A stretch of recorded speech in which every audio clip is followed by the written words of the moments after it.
Hi Leo, kumusta po kayong lahat? Okay, saya Leo, maraming salamat po sa walang sawang pagsubaybay sa ating pong mga reading. And kung ikaw ay bago pa lang sa ating channel, mag-subscribe na po kayo. Then i-click mo na rin yung ating notification bell para lagi kang updated sa ating mga bagong upload, okay?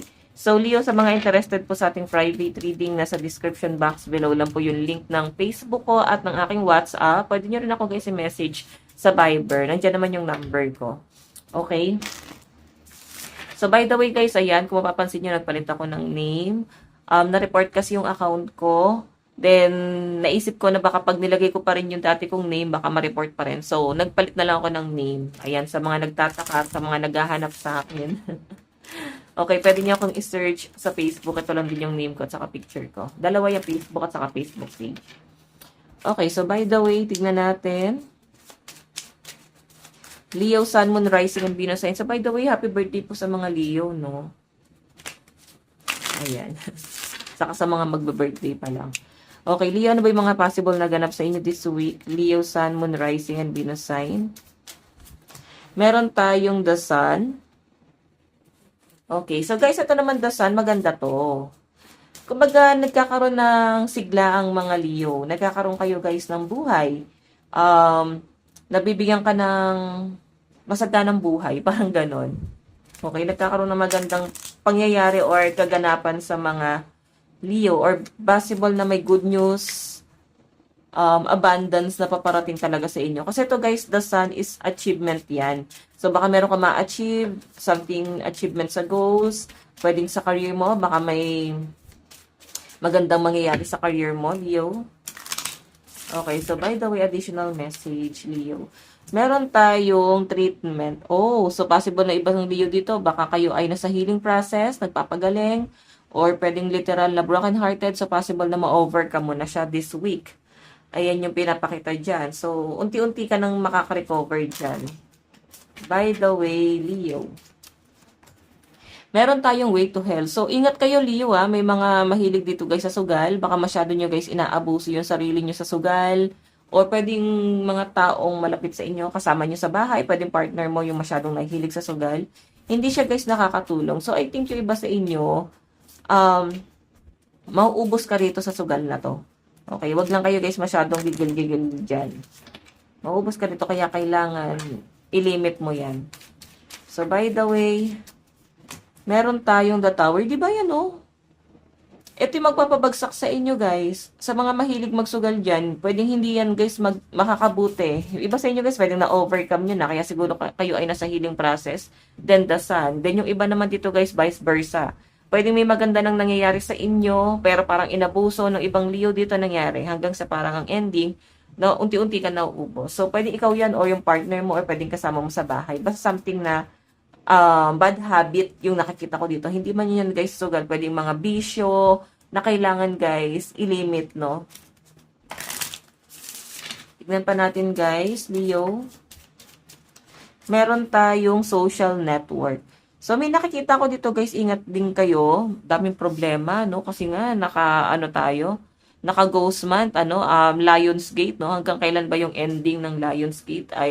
I think hanggang August 12, 13, something like that. So, ingat na lang muna tayo sa mga desisyon, sa mga paggastos. Pwede kasing bad karma yung dumating, lalo na at tayo ay naka-Saturn retrograde. Okay? As long as wala kang ginawang masama nitong Mercury retrograde, guys, wala naman kayong bad karma. Kung naging behave ka naman. Okay, so by the way guys, social network, ayan ho. Pwede may mga parinigan sa social media, may mga nakakaalitan ba kayo? Or something na patungkol sa social media, may problema ako nakakita dyan. Baka may taong nagagalit. Okay, so by the way guys, parang baka may magparinig dito. So, eto naman guys, nangangati yung leeg ko, sorry. Eto namang the magician. Sobrang magiging busy ka daw this week. Alam mo yung double time, ganyan kita nakikita. Double time ka this week. Dami mong inaasikaso, dami mong pinagkakaabalahan, busy rin, no? Sa trabaho. Meron tayong the Emperor. So, alam nyo guys, huwag nyo masyadong mahalin yung mga kaibigan nyo. Okay, masyadong magpakitang gilas sa kanya. Dapat sa pamilya nyo. Alam mo yung parang nakakapagpundar ka at least sa pamilya mo at sa sarili mo. So, the Emperor energy ka dyan.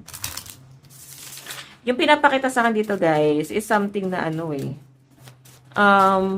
nagiging magaling ka sa ibang tao. Siguro, mas nakakita mo yung family mo sa mga friends mo. Hindi mo siya nakikita sa pamilya mo mismo. Pwedeng maituturing mong pamilya ang mga kaibigan mo. Pero kasi guys, ang makakabuti rito, at least nakapagpuntar ka sa sarili mo at sa pamilya mo. Okay? Parehas lang yan. Ibebetray ka ng family mo or ng friends mo. Parehas lang ikaw sasaktan yan. May nagagawa silang mali at tama sa inyo. Nobody's perfect, guys. Lagi nyo guys i-consider yan. Kung nasasaktan kayo ng family nyo, kaya rin kayong saktan kayo sa mga friends nyo. Kasi walang perfectong tao. Okay? So, by the way, tignan pa natin. Additional message. Meron tayong starving. Ayan, may mga Leo guys na makakaranas ng gutom. Pwedeng ayun na nga. I-manage mo ng mabuti. Tawag dito, i-manage mo ng mabuti yung pera mo, i-secure mo yung source of income mo. Kasi guys, may nakikita ko dito kung hindi ka marunong mag-manage, ayan yung pwedeng mong maranasan. Okay? Talagang sobrang conflict na pwedeng mangyari sa buhay ng mga Leo dito. Meron tayong rival, ayun, may kaguluhan pa, pwedeng may makikipag-away, pwedeng hindi nagkakaunawaan, misunderstanding, pwedeng sa pagitan nyo guys ng person mo, pwedeng hindi kayo nagkakasundo kasi pwedeng ang nagiging issue guys is pera or madalas nagugutom. Pero may nakikita ko dito guys pagtitiis, may mga nagpapakamartir sa relasyon. Ayan, alam niyo na guys na masyadong komplikado ang sitwasyon niyo ng person mo. It's possible guys na parang inilalaban pa rin siya. Okay, meron tayong after party. So may celebration daw po guys na possible na maganap this week. Oops.